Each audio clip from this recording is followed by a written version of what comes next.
como una respuesta a los haitianos que se creen, ya no creen ocupados, que creen ocupada la República Dominicana por ellos, que se propusieron en el día de hoy ir a mancillar el altar de la patria. Una decisión patriótica loable de ese grupo de la nueva orden, que no tiene color político, aunque van a intentar atraparlo en la pata de los caballos. Pero quiero decir que existe a nivel de esas ONG, a nivel de grupos de supuesta izquierda, que son todos agentes extranjeros, que cobran vía USAID, o cobraban, que cobran vía fondos europeos, que tienen sangre como Narciso Isaconde y otros que están ahí, que tienen las manos manchadas de sangre de patriotas dominicanos. Y yo no sé, yo se lo puedo decir, pues yo sí sé de eso. En este país, aquí nadie está capacitado para hacerme un cuento triste a mí. Pues yo aquí conozco al cojo sentado de Arturo durmiendo. Y yo quiero decir una cosa a Narciso Isaconde. Narciso, te hemos soportado 50 años.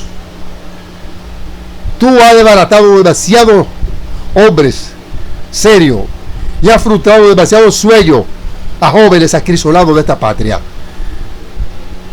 Narciso, tú sabes cómo mataron a Orlando, por qué lo mataron. Y desviaron la atención hacia Pau Castro, hacia Balaguer. No el que disparó. Ni siquiera el hombre de la página en blanco, Narciso. Ya está bueno, Narciso. Ya retírate, Narciso. Que estamos en otro tiempo. Ubícate. Que ese muchacho, ese grupo que está de la nueva orden, es un grupo sano. No tiene el espinero, el activante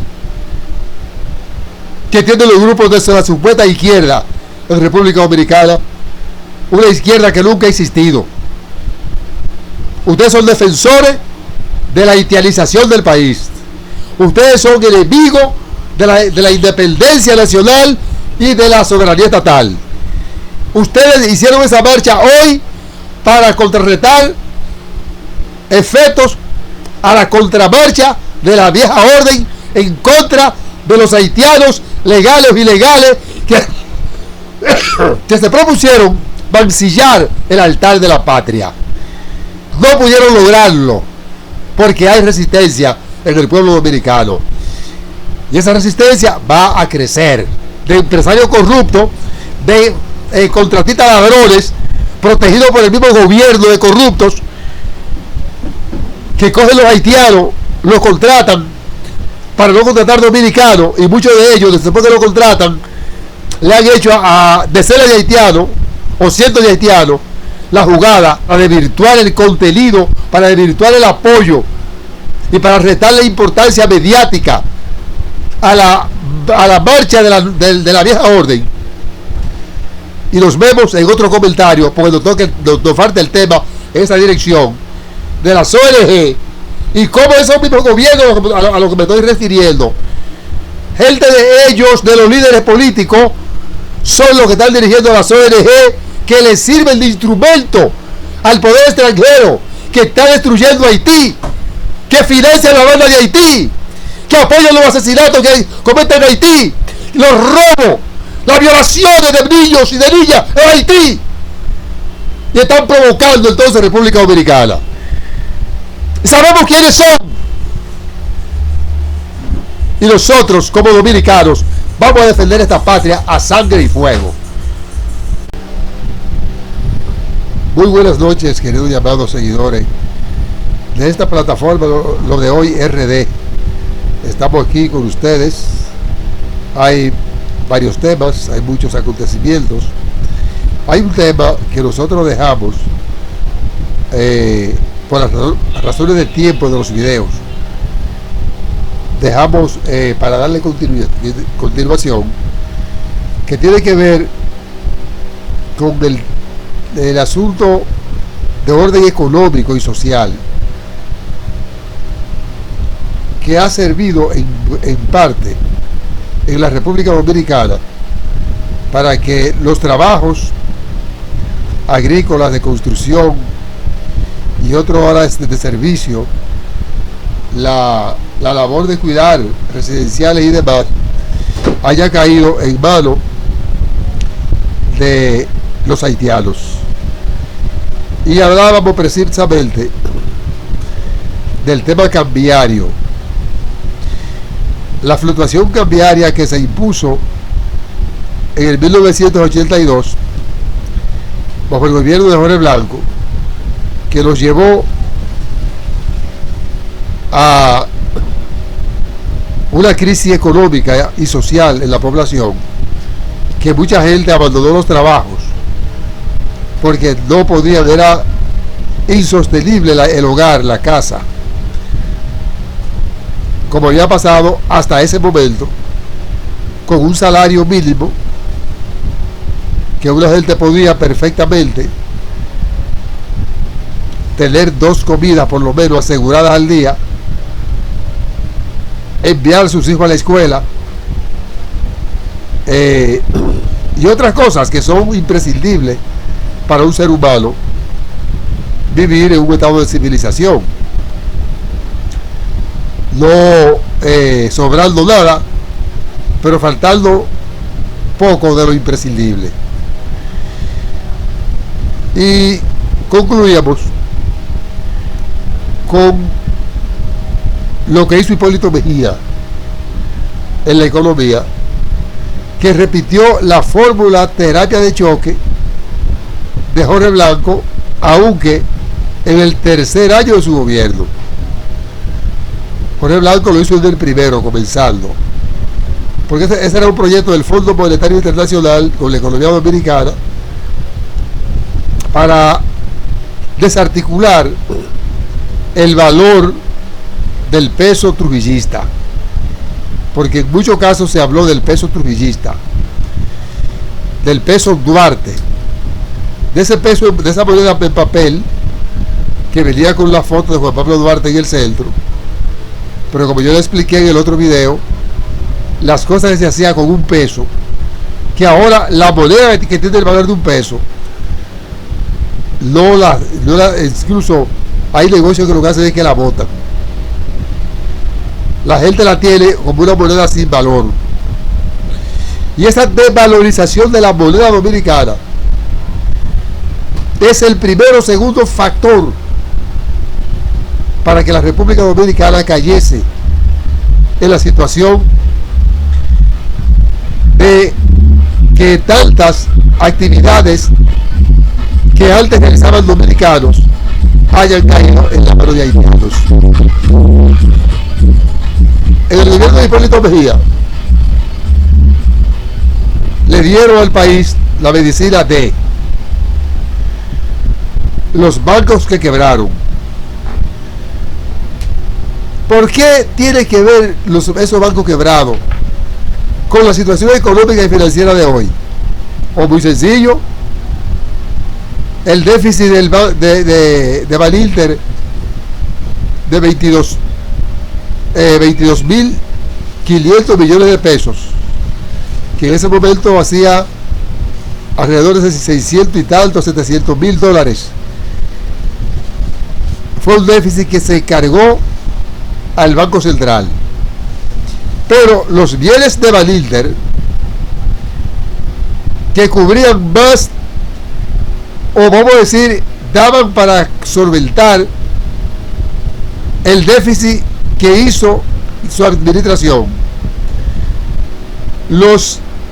la estructura física de Banilter, la cartera de clientes premium de Banilter, le fueron regaladas por Hipólito Mejía a un banco extranjero por un valor de 25 millones de dólares. O sea, Hipólito Mejía cogió alrededor de 600 millones de dólares correspondiente al pueblo dominicano y se los regaló a un banco extranjero.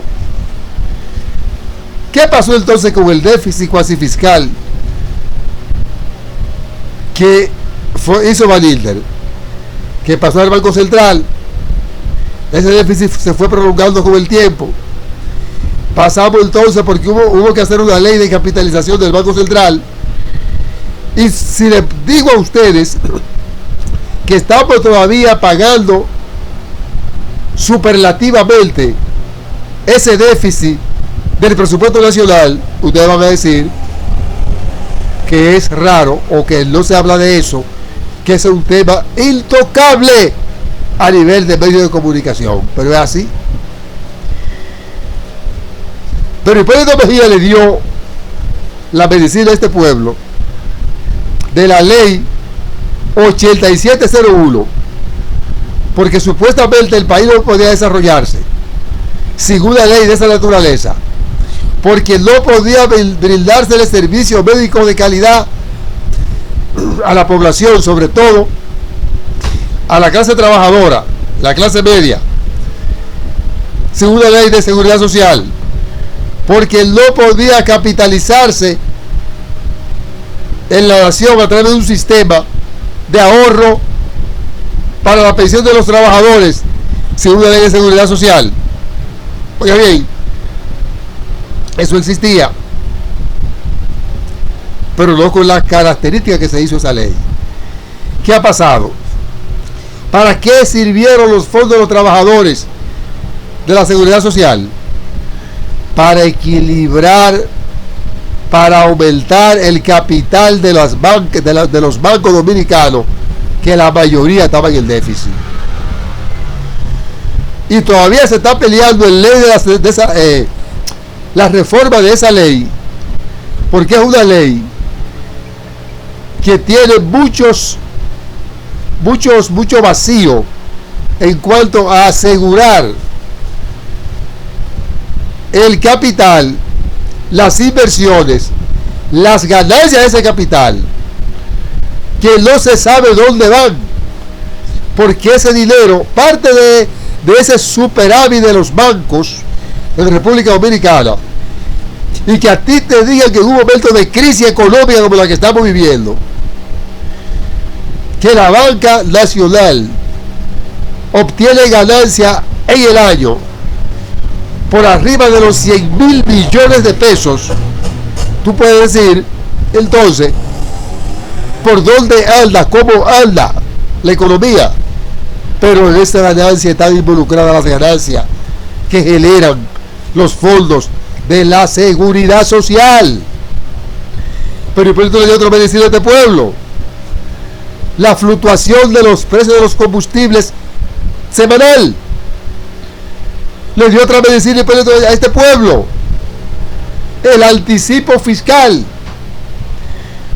trabajando para que el país se desarrolle, porque siempre es el mismo discurso de todo, para que el país tenga una economía sólida, para garantizar el desarrollo del país.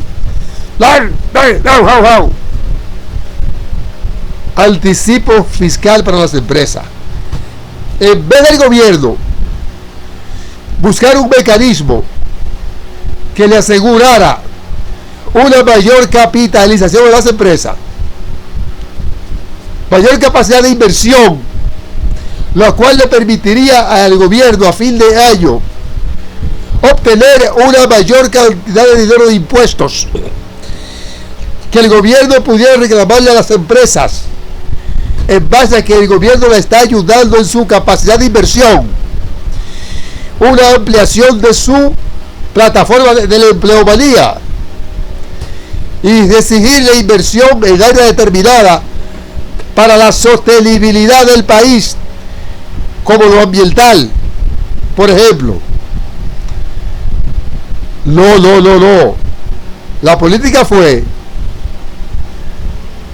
que si tú pagaste el año anterior, el año que te finaliza, si pagaste, por ejemplo, 200 millones de pesos de impuestos, al próximo año tú tienes que pagar esos 200 millones de impuestos antes de iniciar el año fiscal. Anticipo fiscal le pusieron. Perfecto. pero Hipólito nos metió a nosotros también el 0.15%. No, 15 por mil por la emisión de un cheque. Es muy sencillo. Tú emites un cheque de 1,000 pesos, te descuentan 15 centavos. Perfecto. Pero ¿sabes cuántos millones de cheques en la economía de República Dominicana? En ese momento, cuando circulaban, se ha disminuido la emisión de cheques porque la tecnología ha resuelto el tema de pagos y de transferencias a través de mecanismos que no ameritan el uso del cheque de papel. Pero fue un golpe a las empresas. Y podemos seguir buscando cosas antes de llegar a lo que fue cuando Hipólito Mejía anunció que había que dejar la tasa de cambio deslizarse del 17 por 1 como estaba en el momento, porque había que proporcionarle más ganancias a los productores de dólares. O sea, que de acuerdo a los criterios del presidente de ese momento, aquí hay una fábrica de producir dólares, y soltó la tasa de cambio. Me parece bien, me parece que por allí, por el mes de septiembre, octubre del 2003, y el dólar que estaba al 17 por 1, en 90 días se puso al 58. Y volvió entonces el desastre económico del país, la afección a los sectores productivos, la pérdida de empleos, porque las empresas, la mayoría de las empresas se vieron obligadas a despedir parte del personal porque tenía un problema de desencaje presupuestario, porque la disparidad de la tasa de cambio en tan corto tiempo a ese nivel, no hay forma de que el Estado ni las empresas ajustaran sus economías para poder mantener la empleomanía, para poder subir los salarios de acuerdo a la inflación provocada por la fluctuación de la tasa de cambio de una manera especulativa. Y eso provocó en gran medida un flujo de migrantes ilegales, porque los dominicanos se vieron obligados por la presión a abandonar los empleos y muchos trabajos informales, mucho emprendedurismo, como le decimos ahora, y esas áreas venían siendo ocupadas por haitianos ilegales. Pero no hay problema. Cuando a Hipólito se le abordó con ese tema, búsquenlo ahí, que ahora tenemos a Google rápidamente. La respuesta de Hipólito Mejía fue que Haití y República Dominicana eran dos alas del mismo pájaro, aludiendo con esto a la disponibilidad de seguir presionando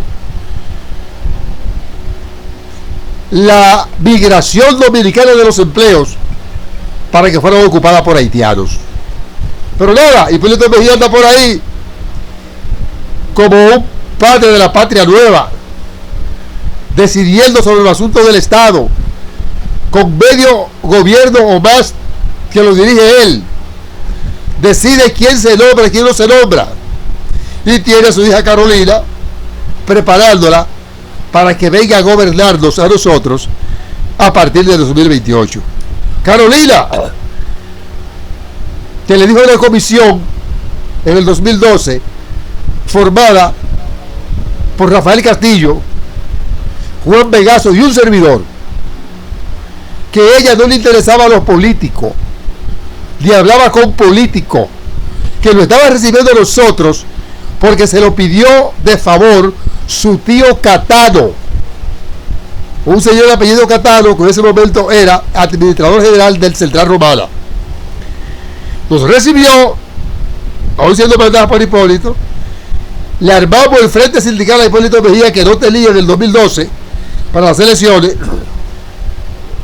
Ocupamos las oficinas de la México ahí, de una oficina en ese lugar, y no hubo un presupuesto que presentáramos a Carolina, que era la encargada de financiar ese trabajo, que cumpliera con eso. Tuvimos grandes pérdidas, yo perdí un vehículo en ese momento. Llegamos a las elecciones, pensamos que ya en la recta final iba a haber presupuesto, iba a haber otra cosa, iba a haber alguna cosa para nosotros, y también no se fue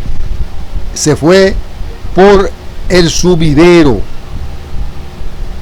Doña Carolina siguió igual, siendo empresaria millonaria, y Hipólito Mejía negoció no sé qué y no pudo, entregó las elecciones, o se la ganó Danilo, lo que fuere.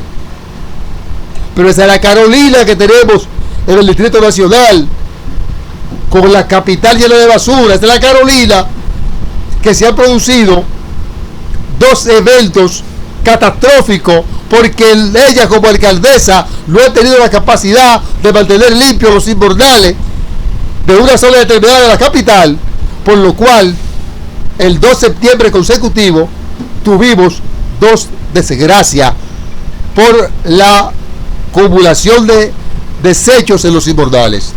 Ahí está la capital con basura por todos lados, por muchísimos sitios.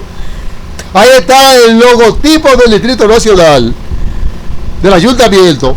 Observen que le metió a Santo Domingo los colores de la bandera de la comunidad gay, de la GLBT y demás. Esa Carolina que está ahí, que nos la van a preparar para que sea la presidenta de la República Dominicana a partir del 2028, por obra y gracia del don Hipólito Mejía, el gobernante que dijo que Haití y República Dominicana son dos alas del mismo árbol, el que lo metió a la mala la fluctuación cambiaria, el que quebró los bancos y el dinero que había para cubrir el déficit se lo regaló a un banco extranjero, mejor dicho, y el déficit se lo tiró sobre al pueblo a través del Banco Central. Ese Hipólito que está ahí, que está todavía maldando en este país. Ustedes están entendiendo por dónde es que anda la cosa. Entonces, el tema, compañeros, nos vemos en otro comentario. Recuerden de dar seguimiento, de suscribirse al canal, los de OIRD, darle a la campanita, y también de enviarnos sugerencias. Cualquier punto de vista crítico, pues de la forma que venga, lo recibimos con agrado y estamos dispuestos a dar siempre una respuesta respetuosa y convincente. Hasta el próximo comentario.